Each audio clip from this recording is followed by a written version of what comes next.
দ্রাবক মানে কি? জি স্যার। দ্রাবক হলো যার মধ্যে একটা জিনিস দ্রবীভূত হয়, যেমন পানি হলো একটা দ্রাবক, তাই না? আর যদি আমরা লবণ জি নেই, স্যার। তো জি স্যার। লবণটা হবে দ্রব। জি স্যার। সেটা তো স্যার দ্রব। দ্রব। হ্যাঁ, তাই এই লবণটা যদি আমি এর দুইটা ভিতরে মিলে তো দেই, স্যার দ্রবণ উৎপন্ন হবে। হ্যাঁ, তাইলে কি হবে? এটা লবণের দ্রবণ হবে, এইটা হবে লবণের দ্রব। ইংরেজিতে হলো সলিউট, দ্রব বলবো আমরা। এই দ্রবণে দ্রাবককে যদি আমরা দ্রবীভূত করি, তাহলে যে জিনিসটা তৈরি হয় সেটা হলো দ্রবণ।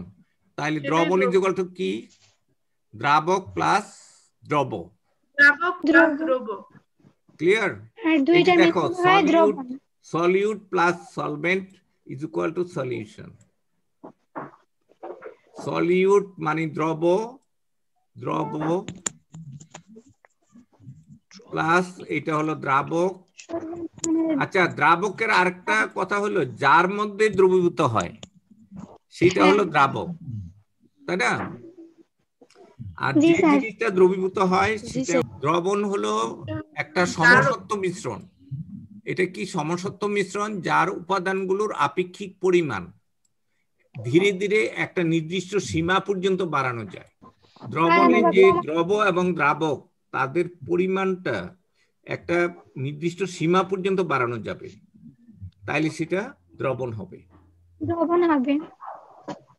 একেবারে বেশি দ্রাবক হলেও দ্রবণ হবে না, আবার আবার কম হইলেও হবে না। তাপমাত্রার সাথে দ্রবণের একটা সম্পর্ক আছে। তাপমাত্রা বাড়ালেও বা কমালে কি হয় দ্রবণের? তাইলে দ্রবণ কয় রকমের হয় বলো দেখি? দ্রবণ হলো সম্পৃক্ত দ্রবণ, তারপরে হলো অসম্পৃক্ত দ্রবণ, অতিপৃক্ত দ্রবণ। মোট 3 রকমের দ্রবণ হয়। হ্যাঁ, তারপরে অধিক মাত্রায় অসম্পৃক্ত দ্রবণকে আমরা কি বলি? লঘু দ্রবণ। অধিক মাত্রায় একটা দ্রবণ যদি অধিক মাত্রায় অসম্পৃক্ত, আচ্ছা অসম্পৃক্ত মানে কি বলো দেখি? যে দ্রবণে দ্রবের পরিমাণ কম, মানে যতটুকু থাকার কথা তার চেয়ে কম আছে, সেটাকে আমরা বলি অসম্পৃক্ত দ্রবণ। আর সম্পৃক্ত হলো যতটুকু দ্রবীভূত হওয়ার কথা ঠিক সেই পরিমাণে আছে, তাহলে সেটাকে আমরা বলি সম্পৃক্ত দ্রবণ। আর অতিপৃক্ত হলো যে পরিমাণ দ্রবীভূত থাকার কথা সেই পরিমাণের চেয়ে যদি বেশি থাকে, তাহলে সেটাকে আমরা বলি অতিপৃক্ত দ্রবণ। বিভিন্ন প্রকার দ্রবণের কথা লেখা আছে। মোট 3 রকমের দ্রবণ। কি কি? সম্পৃক্ত দ্রবণ, অসম্পৃক্ত দ্রবণ এবং অতিপৃক্ত দ্রবণ। এখানে একটা ছবি দেয়া আছে, এই ছবিটা একটু দেখো। এখানে মোট 3 রকমের দ্রবণ সম্পর্কে লেখা আছে। এখানে 3 রকমের দ্রবণ। একটা হলো সম্পৃক্ত দ্রবণ, একটা অসম্পৃক্ত দ্রবণ, আর একটা হলো অতিপৃক্ত দ্রবণ। সম্পৃক্ত হলে দেখো, সম্পৃক্ত হলে মনে করো এখানে 138 গ্রাম দ্রবণ, এখানে এই দ্রবণের পরিমাণ হলো 138 গ্রাম। এটা কেন 138 গ্রাম লিখছি এটা পরে বুঝবে। তো 138 গ্রামে 38 গ্রাম থাকতে পারে। আর এইখানেও 138 গ্রাম, 138 গ্রাম, কিন্তু এখানে থাকতে পারে আছে 25 গ্রাম। তাহলে এটা কি হবে? যতটুকু থাকার কথা তার চেয়ে কম আছে না, এই জন্য এটা হলো অসম্পৃক্ত। আর এখানে হলো 138 গ্রামের মধ্যে 60 গ্রাম আছে, তাহলে বেশি আছে না এখানে? হ্যাঁ, হ্যাঁ, তাহলে এইটা হলো অতিপৃক্ত দ্রবণ। সম্পৃক্ত দ্রবণ মানে কি? নির্দিষ্ট পরিমাণ দ্রাবকে যতটুকু দ্রবীভূত থাকার কথা সেই পরিমাণে যদি থাকে তাহলে সম্পৃক্ত, তার চেয়ে কম থাকলে অসম্পৃক্ত, তার চেয়ে বেশি থাকলে অতিপৃক্ত। হ্যাঁ, ইংরেজিতে কি বলা হয়? স্যাচুরেটেড, আনস্যাচুরেটেড এবং সুপার স্যাচুরেটেড দ্রবণ। সম্পৃক্ত দ্রবণ, স্যাচুরেটেড সলিউশন। কোন নির্দিষ্ট তাপমাত্রায় কোন নির্দিষ্ট পরিমাণ দ্রাবকে সর্বোচ্চ যে পরিমাণ দ্রব দ্রবীভূত থাকতে পারে, ওই তাপমাত্রায় উক্ত দ্রাবকে যদি সেই পরিমাণ দ্রব দ্রবীভূত থাকে, তবে উৎপন্ন দ্রাবককে সম্পৃক্ত দ্রবণ বলে। সম্পৃক্ত দ্রবণে আরো দ্রব যোগ করলে তা দ্রবীভূত না হয়ে পাত্রের তলায় জমা হতে থাকে। অসম্পৃক্ত দ্রবণ স্যাচুরেটেড কোন নির্দিষ্ট তাপমাত্রায় কোন নির্দিষ্ট পরিমাণ দ্রাবকে সর্বোচ্চ যে পরিমাণ দ্রব দ্রবীভূত থাকতে পারে ওই তাপমাত্রায় উক্ত দ্রাবকে যদি তা অপেক্ষা কম পরিমাণ দ্রব দ্রবীভূত থাকে তবে উৎপন্ন দ্রবণকে অসম্পৃক্ত দ্রবণ বলে। অসম্পৃক্ত দ্রবণে আরো দ্রব যোগ করলে তা দ্রবীভূত হয়ে যায়। অধিক মাত্রায় অসম্পৃক্ত দ্রবণকে লঘু দ্রবণ বলা হয়। অতিপৃক্ত দ্রবণ কোন নির্দিষ্ট তাপমাত্রায় কোন নির্দিষ্ট পরিমাণ দ্রাবকে সর্বোচ্চ যে পরিমাণ দ্রব দ্রবীভূত থাকতে পারে ওই তাপমাত্রায় উক্ত দ্রাবকে যদি সেই পরিমাণ অপেক্ষা অধিক পরিমাণ দ্রব দ্রবীভূত থাকে তবে উৎপন্ন দ্রবণকে অতিপৃক্ত দ্রবণ বলে। অতিপৃক্ত দ্রবণকে গাঢ় দ্রবণও বলা হয়। কোন দ্রাবককে গরম করে এতে অতিরিক্ত পরিমাণে কঠিন দ্রব দ্রবীভূত করে কক্ষ তাপমাত্রায় রেখে দিলে ওই দ্রবণের অতিপৃক্ত দ্রবণ তৈরি হয়। অথবা কোন অম্পৃক্ত এটা অসম্পৃক্ত হবে। আচ্ছা, অথবা কোন অসম্পৃক্ত বা সম্পৃক্ত দ্রবণকে উত্তাপে গাঢ় করে কক্ষ তাপমাত্রায় শীতল করলে স্যার নিচেরটুকু তো দেখা যাইতেছে না। শীতল করলে ওই দ্রবণের অতিপৃক্ত দ্রবণ তৈরি হয়। আচ্ছা, দ্রাব্যতা কি? দ্রাব্যতা এখানে সংজ্ঞাটা দেয়া আছে। দ্রবণ কি এই জিনিসটা আমরা আগে শিখেছি। দ্রবণ ইজ ইকুয়াল টু হলো দ্রব প্লাস দ্রাবক। এখন দ্রব আর দ্রাবক যুক্ত হয়ে হয় দ্রবণ। এখন দেখো এই এম গ্রাম একটা দ্রবণ, এখানে এই ছবিতে দেয়া আছে এম গ্রাম একটি দ্রবণ, তার মধ্যে যেটা দ্রবীভূত আছে সেটা হলো ছোট এম গ্রাম, তাই না? আচ্ছা, এখন দ্রাব্যতা কি? প্রত্যেকটা জিনিসের প্রত্যেকটা যৌগের এক দ্রাব্যতা আছে। আচ্ছা, সবচেয়ে কমন উদাহরণ হলো দ্রাবক হিসাবে যেটা, সেটা হলো পানি। পানিতে আমরা অনেক কিছুই দ্রবীভূত করতে পারি এবং দ্রবণ তৈরি করি, তাই না? এখন দ্রাব্যতা হলো যে 100 গ্রাম দ্রাবককে যে পরিমাণ দ্রবীভূত হয়ে সম্পৃক্ত দ্রবণ তৈরি করে সেটাকে আমরা বলি ওই দ্রাবকে ওই দ্রবের দ্রাব্যতা। এখানে একটা তাপমাত্রা একটা ফ্যাক্টর, যে তাপমাত্রা বাড়াইলে দ্রাব্যতা চেঞ্জ হয়, আবার কমাইলেও দ্রাব্যতা চেঞ্জ হয়। সাধারণত কঠিন দ্রবের ক্ষেত্রে তাপমাত্রা বাড়াইলে আমরা দেখি দ্রাব্যতা বেড়ে যায়। যেমন সোডিয়াম ক্লোরাইড, মানে আমরা যে লবণ, সেখানে ঠান্ডা পানিতে যে পরিমাণ লবণ দ্রবীভূত হবে গরম পানিতে তার চেয়ে বেশি হবে, তাই না? হ্যালো, জি স্যার। আচ্ছা, তাইলে তাপমাত্রা কঠিন দ্রব এবং তরল দ্রাবকের ক্ষেত্রে তাপমাত্রা বাড়াইলে কি হয়? দ্রাব্যতা বেড়ে যায়। তো এখন দেখো, আমার দ্রাবকের ভর হলো 100 গ্রাম, আর দ্রবের ভর যেটাই হবে, দ্রবের ভরকে যদি আমি দ্রাবকের ভর দ্বারা ভাগ করি এবং 100 দিয়ে গুণ করি তাইলে আমরা দ্রাব্যতা পাই। দ্রাব্যতার যে গাণিতিক সংজ্ঞা এটা হলো এটা, দেখো, গ্রাম এককে দ্রবের ভর বাই গ্রাম এককে দ্রাবকের ভর ইন্টু 100। এখন দেখো এইখানে এই জায়গায় দ্রাবকের ভর কত হবে? এই জায়গায় দ্রবণের ভর হলো এম গ্রাম।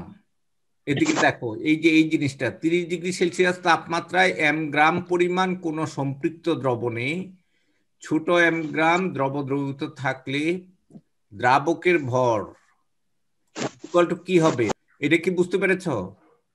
হ্যালো, আরেকবার একটু বলবেন?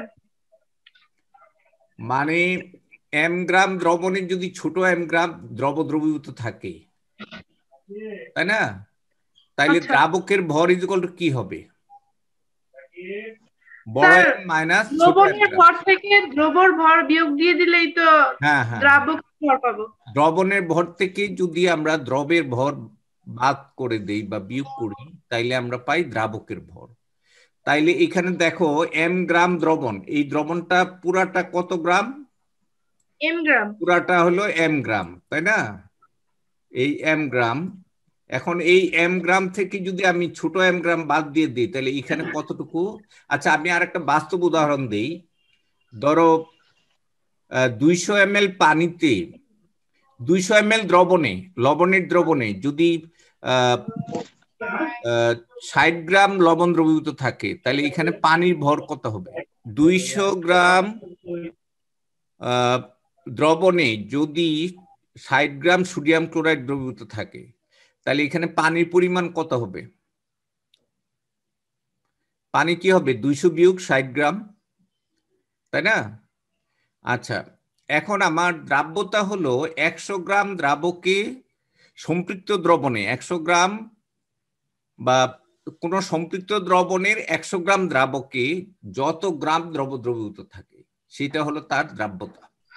কোন নির্দিষ্ট তাপমাত্রায় প্রতি 100 গ্রাম দ্রাবকে কোন পদার্থের যত গ্রাম দ্রবীভূত হয়ে সম্পৃক্ত দ্রবণ তৈরি করে তাকে ওই তাপমাত্রায় ওই দ্রাবকে ওই পদার্থের দ্রাব্যতা বলে। হ্যাঁ, আচ্ছা, যেমন 30 উদাহরণটা বলো। যেমন 30 ডিগ্রি সেলসিয়াস তাপমাত্রায় একটি বিকারে 200 গ্রাম পানি নিয়ে তাতে 72 গ্রাম সোডিয়াম ক্লোরাইড দ্রবীভূত করলে সম্পৃক্ত দ্রবণ তৈরি হলে 30 ডিগ্রি সেলসিয়াস তাপমাত্রায় প্রতি 100 গ্রাম পানিতে কত গ্রাম সোডিয়াম ক্লোরাইড থাকবে? 36 গ্রাম সোডিয়াম এক মিনিট, 72 গ্রাম আছে 200 গ্রামে, তো 100 গ্রামের মধ্যে কতটুকু? 100 গ্রাম পানিতে কতটুকু থাকবে?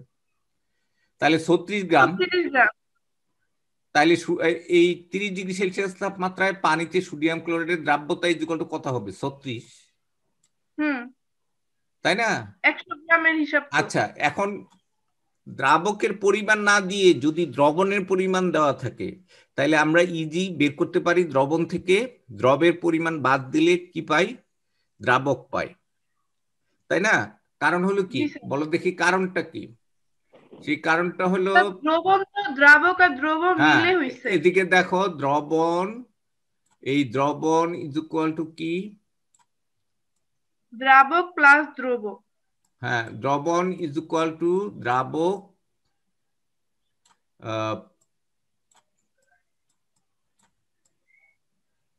দ্রাবক প্লাস দ্রব, তাই না? তাইলে এখন এই দ্রাবক ইজ ইকুয়াল টু কি হবে? দ্রাবক ইজ ইকুয়াল টু হবে দ্রবণ বিয়োগ মাইনাস দ্রব। হ্যাঁ, তাহলে এখানে এই যে ছবিটাতে দ্রাবকের পরিমাণ কত হবে? এই ছবি অনুযায়ী দ্রাবকের পরিমাণ হবে এম মাইনাস এম গ্রাম, ছোট হাতের এম। হ্যাঁ, এই যে এটা আমরা পেয়ে গেলাম। তাইলে দ্রাব্যতা ইজ ইকুয়াল টু কি? গ্রামে দ্রবের ভর বাই গ্রাম এককে দ্রাবকের ভর ইন্টু 100। ক্লিয়ার? জি স্যার। এটা 100 কেন আসলো? যেমন দেখো, এখানে x গ্রাম দ্রাবকে দ্রবীভূত আছে y গ্রাম দ্রব, তাইলে 100 গ্রামে কত হবে? এটা 100 দিয়ে। স্যার এখানে জি, স্যার এখানে জি কি? হ্যাঁ, জি মানে হলো গ্রাম, জি মানে হলো গ্রাম। দ্রাব্যতা কি শুধুমাত্র সম্পৃক্ত দ্রবণেরই বের করা যায়? হ্যাঁ, শুধু শোনো, দ্রাব্যতাটা শুধুমাত্র সম্পৃক্ত দ্রবণের ক্ষেত্রেই প্রযোজ্য। একটা দ্রবণ যদি সম্পৃক্ত না হয়ে যদি অসম্পৃক্ত হয় অথবা অতিপৃক্ত হয় তখন কিন্তু আমরা দ্রাব্যতা বের করতে পারবো না। বুঝতে পেরেছ? সম্পৃক্ত মানে কি? যতটুকু দ্রবীভূত হতে পারে সর্বোচ্চ সেই পরিমাণে যদি দ্রবীভূত থাকে তাহলে সেটাকে আমরা বলি সম্পৃক্ত দ্রবণ। ক্লিয়ার?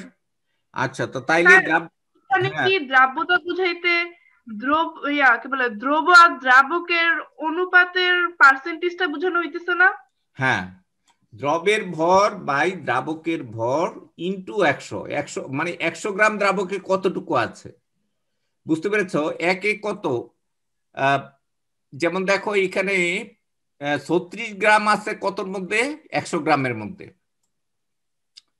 তাই না? তো তাইলে এখন দেখো আমার x গ্রাম, এখানে যদি x গ্রাম থাকে, এখানে যদি x গ্রাম দ্রব, যদি y গ্রাম দ্রাবকে দ্রবীভূত থাকে, তাহলে y গ্রামে আছে x গ্রাম, একে কত, তাহলে এটা দিয়ে y দিয়ে ভাগ হবে না? জি স্যার। y দিয়ে ভাগ হবে, তাইলে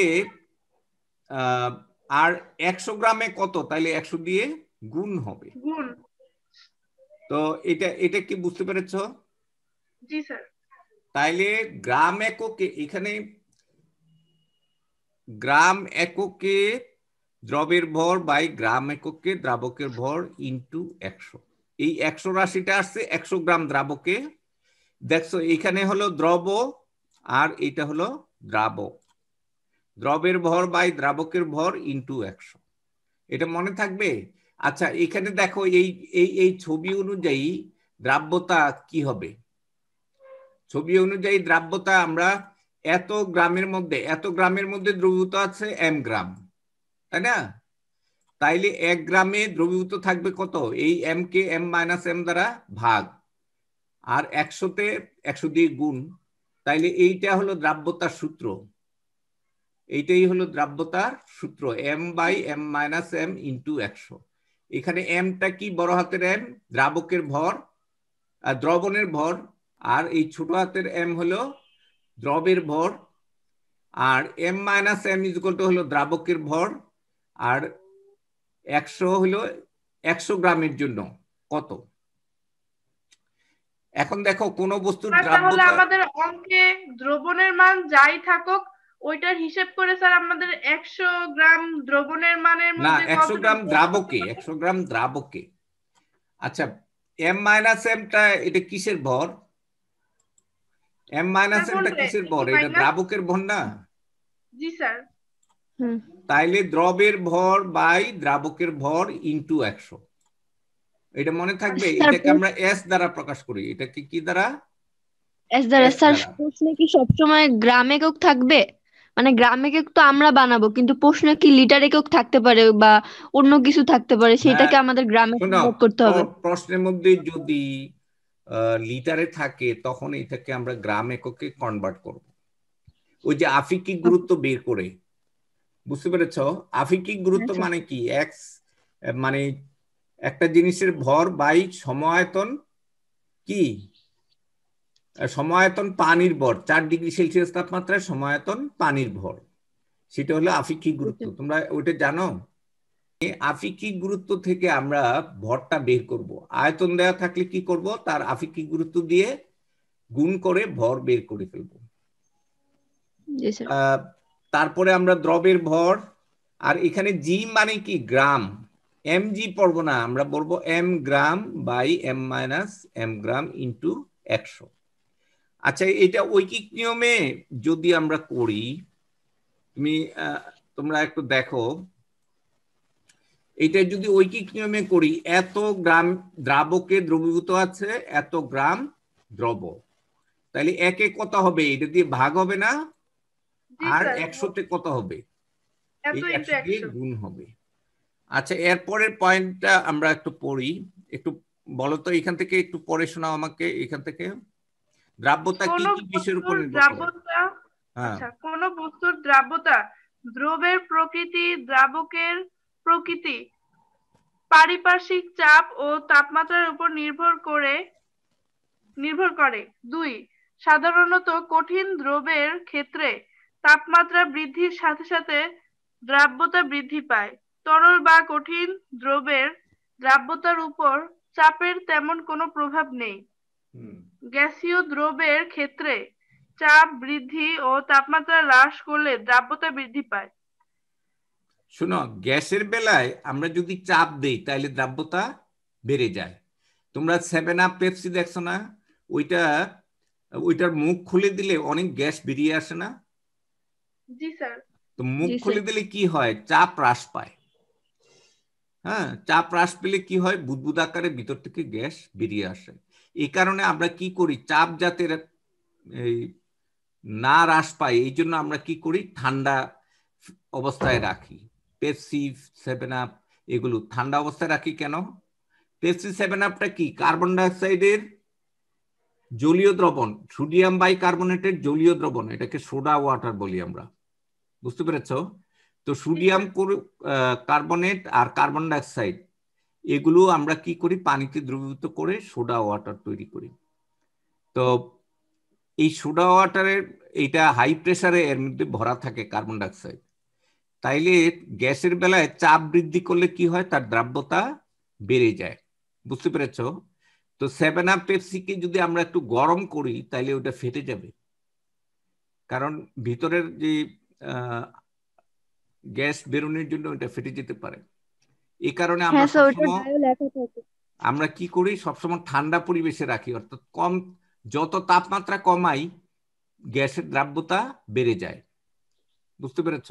আর কঠিনের বেলায় তাপমাত্রা বাড়াইলে দ্রাব্যতা বাড়ে, আর গ্যাসের বেলায় তাপমাত্রা কমাইলে দ্রাব্যতা বাড়ে, উল্টোটা গ্যাসের বেলায়। বিভিন্ন তাপমাত্রায় প্রত্যেকটা বস্তুর দ্রাব্যতা এখানে দেয়া আছে, কয়েকটা বস্তুর, যেমন পটাশিয়াম নাইট্রেটের 0 ডিগ্রি সেলসিয়াস তাপমাত্রায় দ্রাব্যতা হলো এত।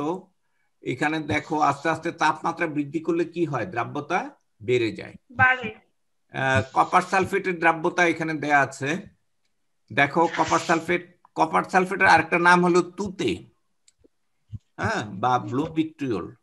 এইটার দ্রাব্যতা তাপমাত্রা, সোডিয়াম ক্লোরাইডের দ্রাব্যতা দেখো, এই যে তাপমাত্রা যতই বাড়াই আমরা, দেখো এই যে তাপমাত্রা 36.9, 20 ডিগ্রি সেলসিয়াস তাপমাত্রা 35.9, এইভাবে তাপমাত্রা বৃদ্ধি করলে কি হয়, দ্রাব্যতা বেড়ে যায়। ঠিক এখানে এই চার্টটা আমরা দিয়েছি। এবার আমরা গাণিতিক সমস্যা নিয়ে পড়ব। আমার সূত্রটা কি, এখানে এই যে সূত্রটা হলো এইটা বের করার। দেখো এখানে একটা অঙ্ক দেয়া আছে, অঙ্কটা একটু বুঝতে চেষ্টা করো এবং একজনে পড়ে শোনাও। স্যার এখানে তাপমাত্রা কি কোনো ফ্যাক্ট? তাপমাত্রায় দ্রাব্যতার পরিমাণ বাড়বে কমবে। যদি 60 ডিগ্রি না দিয়ে আমি যদি এখানে 30 ডিগ্রি দিতাম তাইলে সোডিয়াম ক্লোরাইডের দ্রাব্যতা কমে যেত, বুঝতে পেরেছ? আবার তাপমাত্রা বাড়াইলে কি হতো, দ্রাব্যতা বেড়ে যেত। এই যে এখানে এই চার্টটা দেখো, এই যে এখানে দেখো তাপমাত্রা যত বাড়াচ্ছি কি হচ্ছে, দ্রাব্যতা বেড়ে যাচ্ছে। স্যার কিন্তু আমাদের তো মানে কি বলে, তাপমাত্রা দেওয়া থাকুক বা না থাকুক ওইটা তো আমাদের অঙ্কতে কোনো কাজে লাগে না। হ্যাঁ, তবে কোনো ক্ষেত্রে কাজে লাগতে পারে। তাপমাত্রা হ্রাস করলে কিছু জিনিস দ্রাব্যতা কমে যাবে এবং তলায় অধঃক্ষিপ্ত হবে।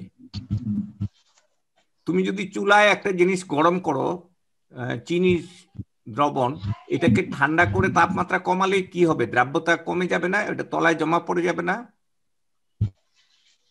তাহলে কোনো ক্ষেত্রে ওইটাকে আমরা বলি ক্যালাসন, বুঝতে পেরেছ? ওই ক্যালাসনের ক্ষেত্রে তাপমাত্রা একটা ফ্যাক্টর। তবে এক এক তাপমাত্রায় এক এক পরিমাণ দ্রবীভূত থাকে। দেখো 60 ডিগ্রি সেলসিয়াস তাপমাত্রায় 250 গ্রাম সম্পৃক্ত জলীয় দ্রবণে সোডিয়াম ক্লোরাইডের ভর নির্ণয় করতে বলছি আমরা। এইখানে এই ভরটা মানে কি, এটা হলো ছোট এম, এটা কি ছোট এম, আর এইটা কি, এই 250 গ্রামটা কি বড় এম, অর্থাৎ দ্রবণের পরিমাণ। তাইলে এখানে পানির পরিমাণ কত হবে, দ্রাবকের পরিমাণটা কি হবে? আচ্ছা, এই অঙ্কটা একটু সমাধানটা একটু দেখো, এখানে একটু সবাই দেখো, ক্যালকুলেশনটা দেখো। তাইলে দ্রবণের ভর আমি দেয়া আছে, এখানে দ্রবের ভর দেয়া আছে, আর দ্রবের দ্রাব্যতা দেয়া আছে, সরি এখানে বসিনারা হবে, দ্রবের ভর ইকুয়াল টু কত। হ্যাঁ, তো এখন এই সূত্রটা থেকে আমি এই ছোট এমটা বের করে ফেলবো, তাইলে তো হয়ে যাবে। তাহলে সমাধান করলে এখানে ক্রস গুণন করলে আমরা এটা পাই না? হ্যালো, কোনাকুনি গুণন করলে আমরা কি পাই, এস এম মাইনাস ছোট S M is equal to 100 M. তো এখান থেকে ছোট এই এম গুলো যদি আমি একসাথে করি তাইলে এখানে এসএম হবে, তাইলে এখান থেকে এম কমন নিলে আমরা এটা পাবো, তারপরে এম ইজ ইকুয়াল টু হবে এইটা। এখন এই সূত্রের মধ্যে আমরা কি করব, এই এমটা কার ভর, হলো দ্রবের ভর।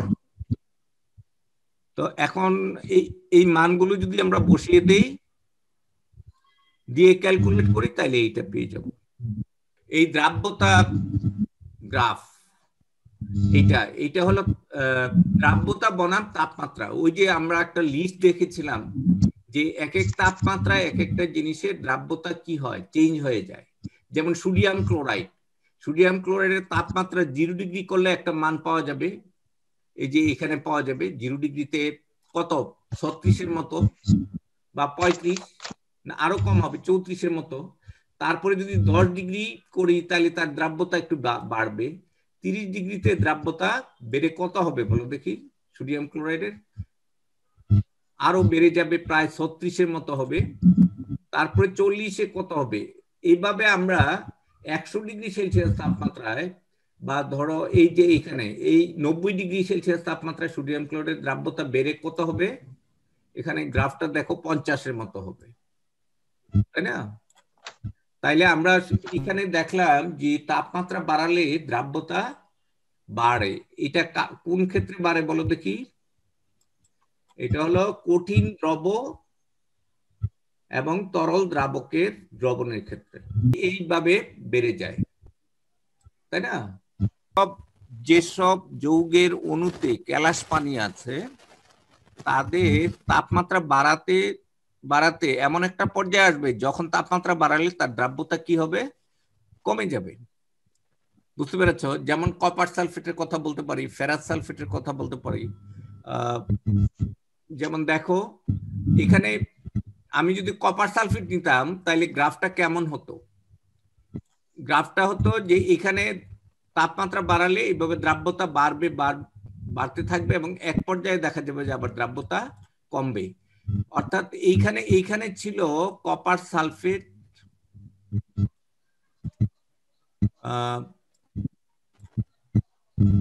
কপার সালফেট 5 অণু পানি, 5 অণু পানি, তাই না, 5H2O। কিন্তু এই জায়গায় এসে কি হবে, তার এই 5 অণু থেকে 4 অণু থাকবে এখানে এসে, তাহলে আণবিক ভর 1 অণু কমলে ভর 18 কমে যায় না? 2 অণু কমলে কি হবে, 18 দোকানে 36 কমে যাবে। এরকম 5-18 কত 90 গ্রাম কমে যাবে।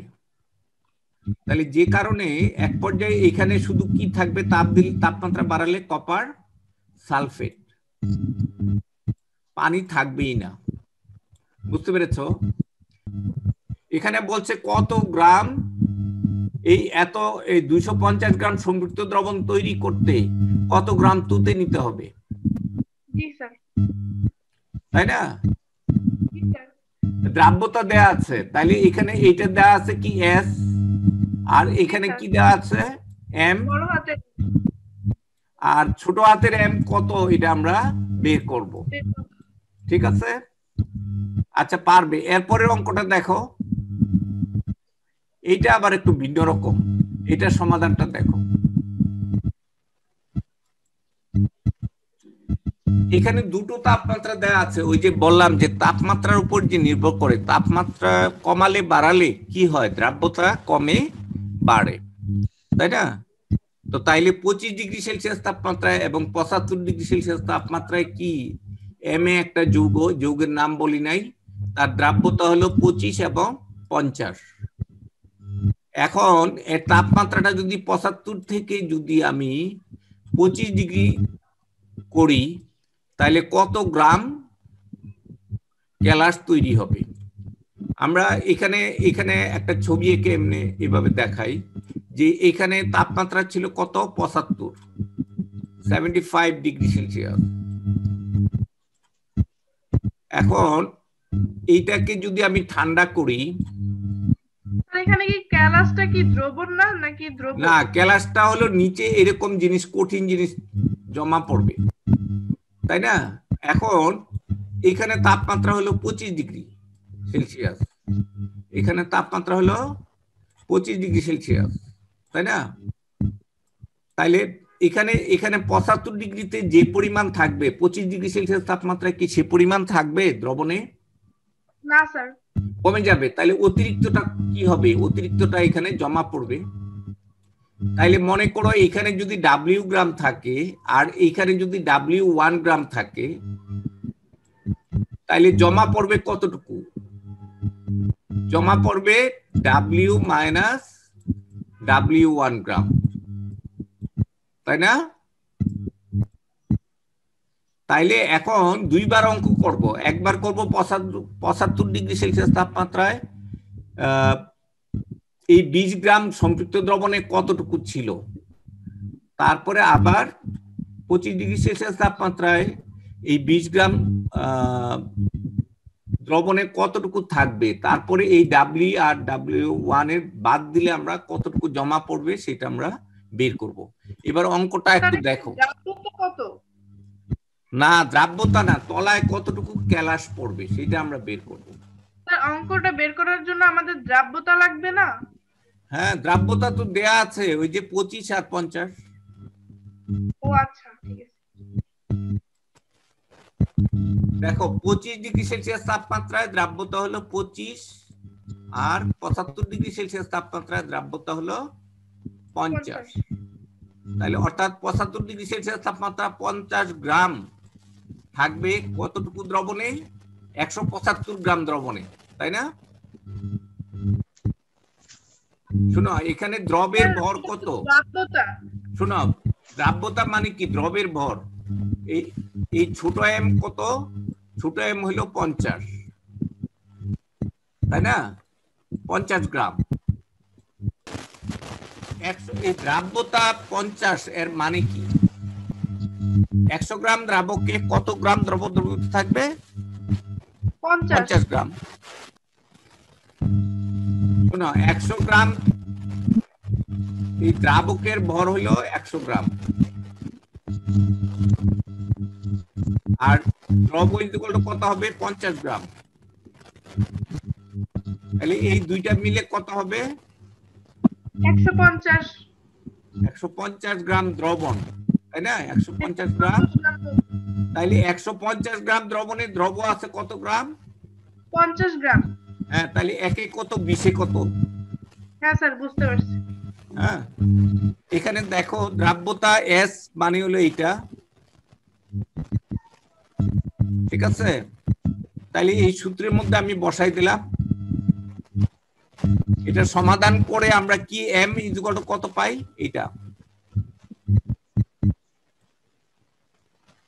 এটা হলো সূত্রের মাধ্যমে আমরা করব, ঐকিক নিয়ম ছাড়া। M = SM/100 + S। ওই যে অটোমেটিক্যালি দেখো এখানে 150 রাশিটা এসে পড়ছে, আর এখানে M = SM মানে দ্রাব্যতা ইনটু দ্রবণের আয়তন বাই 100 প্লাস দ্রাব্যতা। তাইলে দেখো এখানে 175 ডিগ্রি সেলসিয়াস তাপমাত্রায় আর দ্রাব্যতা হলো 50 আর দ্রবণের ভর হলো 20 গ্রাম আর দ্রাব্যতা 50, তাই না? এই যে দেখো SM/100 এটা, তো এটা কাটাকাটি করে ক্যালকুলেট করে আমরা 6.67 গ্রাম পাই। তাহলে 75 ডিগ্রি সেলসিয়াস তাপমাত্রায় 20 গ্রাম দ্রবণের এই M এর ভর = আমরা পেয়ে গেছি। তাইলে এখন দেখো আমরা যদি এখানে 75 ডিগ্রি সেলসিয়াস তাপমাত্রা, দেখো 75 ডিগ্রি সেলসিয়াস তাপমাত্রা, এখানে আমরা দ্রব এই ছোট M পেয়ে গেছি কত গ্রাম? ছোট M হলো এইটা,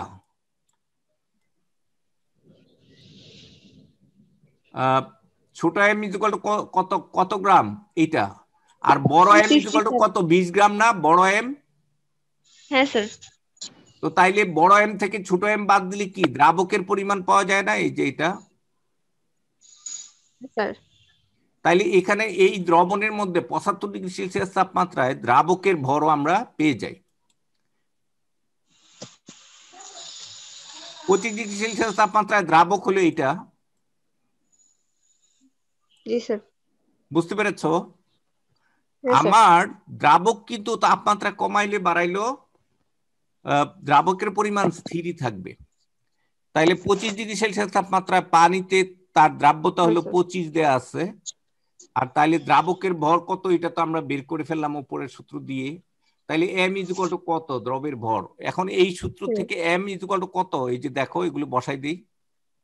তাহলে m ইকুয়াল টু ছোট m ইকুয়াল টু কত হবে, s m মাইনাস m, বা আমরা এখানে সূত্রের মধ্যে এই মানগুলো বসাই দিলাম। বসিয়ে দিয়ে আমি এই ছোট m বের করে ফেলবো। এই ছোট m ইকুয়াল টু কত, 3.33 গ্রাম। 3.33. তাইলে দেখো 25°C তাপমাত্রায় এই এত গ্রাম দ্রবণের মধ্যে থাকবে, আর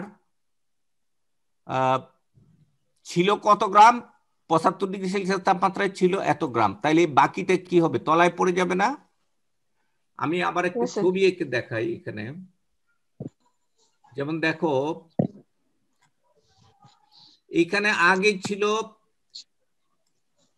এখানে তোমার 13.33 গ্রাম।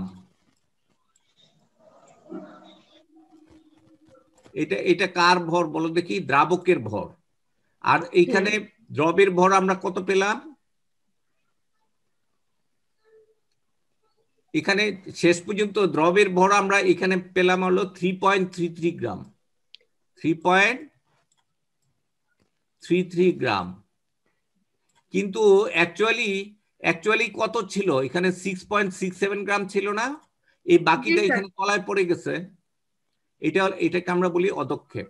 এটাকে আমরা কি বলি, অদক্ষেপ, তাই না? তাহলে অদক্ষেপের পরিমাণ ইকুয়াল টু কত হবে, এই যে এখানে এই জায়গায় দেয়া আছে, দেখো অদক্ষেপের পরিমাণটা কি, এটা বা ক্যালাসটা যেটা পড়বে, এই যে দ্রবণের তাপমাত্রা 75 থেকে 25 নামিয়ে সেলসিয়াসে নামিয়ে আনলে ক্যালাসের ভর ইকুয়াল টু হবে এখানে এই 6.67 থেকে আর বাদ দিব 3.33 গ্রাম। এটা আচ্ছা, এই অঙ্কটা আমি ঐকিক নিয়মে করেছি, তোমরা আবার একটু দেখো। এই যে তোমরা হয়তো ওইভাবে বলতে চেষ্টা করেছিলে, একটু দেখো। 75°C তাপমাত্রায় 50 গ্রাম Ma কি করে 100 গ্রাম দ্রাবকে দ্রবীভূত হয়ে 150 গ্রাম সম্পৃক্ত দ্রবণ তৈরি করে না? হ্যালো, জি স্যার। আবার 25°C তাপমাত্রায় 25 গ্রাম তথা কত গ্রাম সম্পৃক্ত দ্রবণ তৈরি করবে, 125 গ্রাম। তাইলে দেখো এই 150 গ্রাম সম্পৃক্ত দ্রবণের তাপমাত্রা 75 থেকে 25 নামালে আমার এই 50 থেকে 25 গ্রাম তলায় জমা পড়বে না? দেখো এখানে 75-এ থাকতে পারতো এতটুকু, আর 25-এ থাকবে অতটুকু। তাহলে তাপমাত্রা এই পরিমাণ নামালে আমার জমা পড়বে 25 গ্রাম। তাইলে এখানে 150 গ্রাম তো আর দ্রবণ দেয়া নাই, দেয়া আছে কত গ্রাম, 20 গ্রাম। তাহলে 20 গ্রামের জন্য কি হবে, 150 দিয়ে ভাগ 20 দিয়ে গুণ, ওই যে একই, দেখো এই যে জমা পড়বে কতটুকু, আমরা ইজি বের করে ফেলতে পারি। একই রেজাল্ট আগেরটা আর এটা। এটা কি পারবে, এটা হিন্ট দেয়া আছে ওইটা। তারপরে এইটা এখানে ঘনত্ব মানে কি, ভর বাই আয়তন না? হ্যালো, ঘনত্ব ইকুয়াল টু কি, ভর বাই আয়তন। কিন্তু এখানে হবে ভর বাই ভর। তাইলে এখানে কি বলছি, জলীয় দ্রবণে তার ঘনত্ব, বুঝতে পেরেছ? 1 গ্রাম দ্রবণের ভর ইকুয়াল টু কত হবে এখানে? তাইলে হ্যালো স্যার, এখানে কি, হ্যাঁ বলো, দ্রব বাই দ্রবণ না? হ্যাঁ, এখানে ঘনত্ব ইকুয়াল টু কি, জলীয় দ্রবণের ঘনত্ব। হ্যাঁ, এদিকে দেখো দ্রবণের ঘনত্ব ইকুয়াল টু কি, এইটা যদি 1 গ্রাম হয়, এটা পার গ্রাম না? তাইলে পার গ্রাম দ্রবণের ভর ইকুয়াল টু হলো এটা, প্রতি গ্রাম দ্রবণের ভর এটা। ক্লিয়ার? এখানে 1 গ্রাম দ্রবণে দ্রবীভূত আছে কত, এই যে এই পরিমাণটা। ক্লিয়ার? তো সেটা তোমরা ক্যালসিয়াম হাইড্রোক্সাইড। তোমরা এটা করে আমাকে ইয়ে করো। এই স্যার দ্রাব্যতা বের করব কিভাবে? দ্রাব্যতা হলো যে সূত্রের মধ্যে দ্রবের ভর বাই, সরি স্যার, দ্রাবকটা বের করব কিভাবে? দ্রাবকটা এখানে দ্রবণের ভর জানলে আর দ্রবণের ভর থেকে দ্রবের ভর বাদ দিলেই তো এই ডাব্লিউটা যদি আমি গ্রামে নেই তাহলে এইটাও গ্রামে হবে। জি স্যার। তাই না? তাইলে এত গ্রাম পার 1 গ্রাম, মানে 1 গ্রাম দ্রবণের ভর ইকুয়াল টু, তাইলে কি হবে 1 গ্রাম দ্রবণের ভর। জি স্যার, দ্রবণেরও দেওয়া আছে, দ্রবেরও দেওয়া আছে, কিন্তু স্যার এটা 1 গ্রাম দ্রবণে দ্রবীভূত থাকে হলো 7.8। হ্যাঁ, তো তাইলে এখানে দ্রাবকের ভর ইকুয়াল টু কত হবে?